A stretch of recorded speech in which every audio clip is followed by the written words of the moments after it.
सर्दी का मौसम शुरू हो चुका है। इस मौसम में सबसे बड़ी समस्या सर्दी, खांसी और जुकाम की रहती है। गले में दर्द और फ्लू की दिक्कत भी आम बात है। ऐसे में मैं आपको बताऊंगी ऐसे 10 घरेलू नुस्खे जो इन पर करेंगे रामबाण का काम। पहला है शहद, नींबू और इलायची का मिश्रण। आधा चम्मच शहद में 1 चुटकी इलायची और कुछ नींबू के रस की बूंदें डालिए। इस सिरप का दिन में 2 बार सेवन करें। आपको खांसी जुकाम से काफ़ी राहत मिलेगी। दूसरा है मसाले वाली चाय। अपनी चाय में अदरक, तुलसी, काली मिर्च मिलाकर चाय का सेवन करें। इससे भी आपको खांसी जुकाम में काफ़ी राहत मिलेगी। तीसरा है आंवला। आंवला में प्रचुर मात्रा में विटामिन सी पाया जाता है जो खून के संचार को बेहतर करता है और इसमें एंटीऑक्सीडेंट्स भी होते हैं जो आपकी रोग प्रतिरोधक क्षमता को बढ़ाते हैं। चौथा है अदरक। अदरक के रस में तुलसी मिलाएं और इसका सेवन करें। इससे आपको खांसी में, गले के दर्द में काफ़ी हद तक आराम मिलेगा। पांचवा भी अदरक के बारे में ही है। अदरक को छोटे टुकड़ों में काट लें और उसमें नमक मिला लें और इसे खा लें।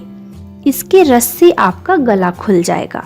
तो अदरक खांसी जुकाम के लिए बहुत ही फायदेमंद है।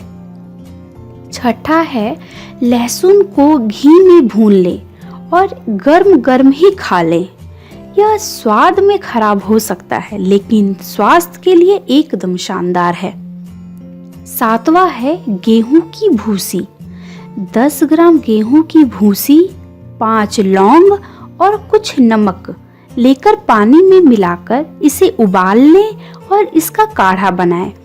इसका काढ़ा आप पहली बार ही पिएंगे तो आपको गले की दिक्कत में काफ़ी हद तक आराम महसूस होगा। आठवां है अनार के जूस में थोड़ा अदरक और पिपली का पाउडर डाल के पीने से खांसी में आराम मिलता है। 9वां है गाजर का जूस। आपको सुनने में थोड़ा अटपटा लग सकता है कि गाजर का जूस, लेकिन गाजर का जूस सर्दी खांसी में बहुत ही फायदेमंद होता है। लेकिन आप गाजर के जूस में बर्फ डाल के या गाजर के जूस को ठंडा करके ना पिएं तो ये काफ़ी हद तक आपके गले को आराम देगा। काली मिर्च।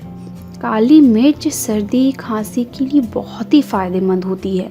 या सर्द के मौसम में काली मिर्च मसालों के तौर पर भी आप इस्तेमाल कर सकते हैं। काली मिर्च सर्द के मौसम में मेरे हिसाब से आप सिर्फ गर्म पदार्थों का ही सेवन करें, जैसे गर्म पानी। अगर आपको सर्दी खांसी है तो गर्म चीज़ों का ही सेवन करें। खाना भी लगभग गर्म ही खाएं और ठंडा पानी और मसालेदार चीज़ों से थोड़ा परहेज़ करें। तो मुझे लगता है आपकी सर्दी खांसी और की समस्या जल्द ही ठीक हो जाएगी। तो यही था आज का वीडियो। तो वीडियो कैसा लगा कमेंट करके बताएं। अगर पसंद आया हो तो लाइक करें और चैनल को सब्सक्राइब करना बिल्कुल ही ना भूलें। तो कल फिर मिलेंगे कुछ नए नुस्खों के साथ। तब तक के लिए नमस्कार।